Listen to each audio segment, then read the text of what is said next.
আপনি যদি রুটি খাইতে যান তখন আপনি এক হাতে খাইতে পারবেন না, অনেক সময় দুই হাতের প্রয়োজন হয়, এমন আছে না খাবার। এই জন্য আল্লাহ নবী সাল্লাল্লাহু আলাইহি সাল্লাম তিনি সতর্কতামূলক মানুষের জন্য কোনো সমস্যা না হয় সেই জন্য দুনো হাত ধুতো করা সুন্নত করে দিয়েছেন। আর এটা করলে বিভিন্ন বালা মুসিবত বিপদ আপদ থেকে রক্ষা পাওয়ার একটা সুযোগ হয়। না হয় এই সুন্নতগুলো পালন না করলে বিভিন্ন সময়ে সমস্যার সম্মুখীন হওয়ার সম্ভাবনা থাকে। একটা উদাহরণ দিলে বুঝবেন। আমার ভাইয়েরা, সুন্নাতে রাসূল সাল্লাল্লাহু আলাইহি ওয়াসাল্লাম ও আধুনিক বিজ্ঞান নামক একটা কিতাব আছে, 10 খণ্ড, এটা আমার কাছে আছে। এর মধ্যে প্রথম খণ্ডের মধ্যে উল্লেখ করা হয়েছে একজন লোক সে ট্রাক্টর চালাইতো, ট্রাক্টর গাড়ি। ওই ট্রাক্টর যখন নাকি চালাইতেছে হঠাৎ করে ট্রাক্টরের যে ড্রাইভার আছে, ড্রাইভাররা সাধারণত ওই হোটেল মোটেল বিভিন্ন জায়গার মধ্যে খেয়ে ফেলে।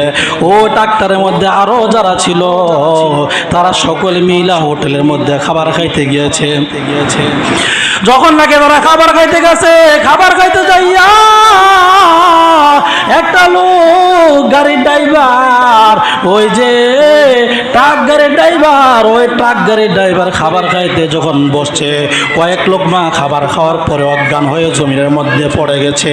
সবাই হাতাহাতি কইরা ধরাধরি কইরা তাকে নিয়ে গেছে। আর আরেকজন ফোন দিয়েছে থানায়। ফোন দেওয়া বলতেছে, আসেন অমুক হোটেলের মধ্যে অমুক জায়গায়, ওই হোটেলের মধ্যে আমাদের একজন সঙ্গী সাথী খাবার খাইতে ছিল, অজ্ঞান হয়ে জমিনের মধ্যে পড়ে গেছে। না জানি হোটেল যে মালিক আছে তাদের মধ্যে এখানে কোনো 2 নম্বরে আছে, না জানি কোনো অবৈধ খাবার আছে। আসেন। পুলিশ মার কইরা দৌড়াই আসছে। পুলিশ যখন হোটেলের মধ্যে আসছে, হোটেলের মধ্যে আইসা তদন্ত করতেছে, জিজ্ঞাসা করতেছে কি হয়েছে খাবারের মধ্যে।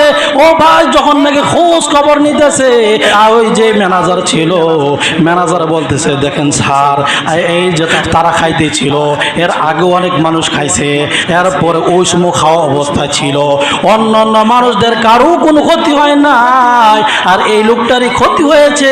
কেন হয়েছে বলতে পারি না, আমাদের তো কোনো দোষ দেখি না। যদি সমস্যা হইতো তাহলে প্রত্যেকেরই সমস্যা হইতো কম বেশি, কিন্তু তো কোনো কারণ দেখি না ক্ষতি হওয়ার। এরপরে এই লোকটাকে যখন নাকি হাসপাতালে নিয়ে স্বাভাবিক অবস্থা ফিরাই এনেছে, চিকিৎসা করার পরে ওই পুলিশদের মধ্যে থেকে একজন পুলিশ ছিল যে ছোট সময় মাদ্রাসার মধ্যে লেখাপড়া করেছিল। তখন ওই পুলিশটা চিন্তা করেছে যে যেহেতু সে একটু স্বাভাবিক অবস্থা ফিরে আসে, তাকে জিজ্ঞাসা করে, ও ভাই, তুমি খাবার আগে কি হাত ধুয়ে খাইছিলা? তখন ওই লোকটা ডাক দিয়ে বলতেছে, চিন্তা করতেছে, খাইছি, খাওয়ার সময় আমি কি হাত ধুইছিলাম কিনা চিন্তা করে বলতেছে, না, আমি হাত ধুয়ে খাবার খাই নাই। এরপরে ওই লোক কি করেছে, ওই পুলিশ এখন এটার তথ্য নিতেছে, গবেষণা করতেছে, তদন্ত করতেছে। তারপরে জিজ্ঞাসা করলো, ও ভাই, তুমি কি কাজ করো? আমি ট্রাক্টর চালাই।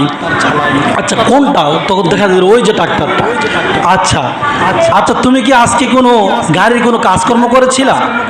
হ্যাঁ, এক সময় রাস্তার মধ্যে নষ্ট হয়েছিল চাকা, তো ওই চাকাটা একটু ঠিক করেছিলাম। এরপর আমার ভাইয়েরা, পুলিশ ওই চাকার মধ্যে যাইয়া তদন্ত করতেছে। ওই চাকার মধ্যে যাইয়া যখন নাকি তদন্ত করতেছে, তদন্ত কইরা ওইখানে গবেষণা কইরা দেখতেছে আসলে ওই চাকার মধ্যে ওই বিষ লেগে আছে। এই গাড়িটা যখন চলতেছিল, একটা সাপ ওই গাড়ির চাকার নিচে পিষ্ট হয়ে গিয়েছিল। পিষ্ট হইয়া ওই বিষটা চাকার মধ্যে লেগেছে, আর ওই চাকার মধ্যে সে হাত দিয়ে কাজ করেছে। ওই হাতের যে ময়লা, ওই চাকার যে ময়লা বিষ আছে, এই বিষ তার হাতের মধ্যে লেগেছে। আর ওই বিষ যখন নাকি সে খাইতেছিল, হাত ধুয়ে খাবার খায় নাই, যার কারণে তার মুখের ভিতরে বিষ চলে গেছে। এখন ভাই চিন্তা করে দেখেন, আল্লাহ নবী বিশ্ব নবী রাহমাতুল লিল আলামিন বলেছেন, আর তোমরা যখন নাকি খাবার খাইবা তখন ওই দুটো হাত ধুতো করে খাইবা।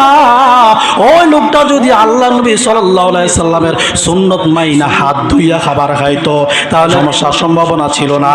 ও ভাই, এই জন্য আল্লাহ নবী সাল্লাল্লাহু আলাইহি সাল্লামের প্রত্যেকটা সুন্নত যদি আপনি খেয়াল করেন, এর মধ্যে বাহ্যিক হোক অভ্যন্তরীণ হোক কোনো না কোনো ক্ষেত্রে উপকার রয়েছে। জোরে বলেন সুবহানাল্লাহ। এই জন্য আল্লাহ নবী সাল্লাল্লাহু আলাইহি সাল্লামের সুন্নতের মধ্যে আসে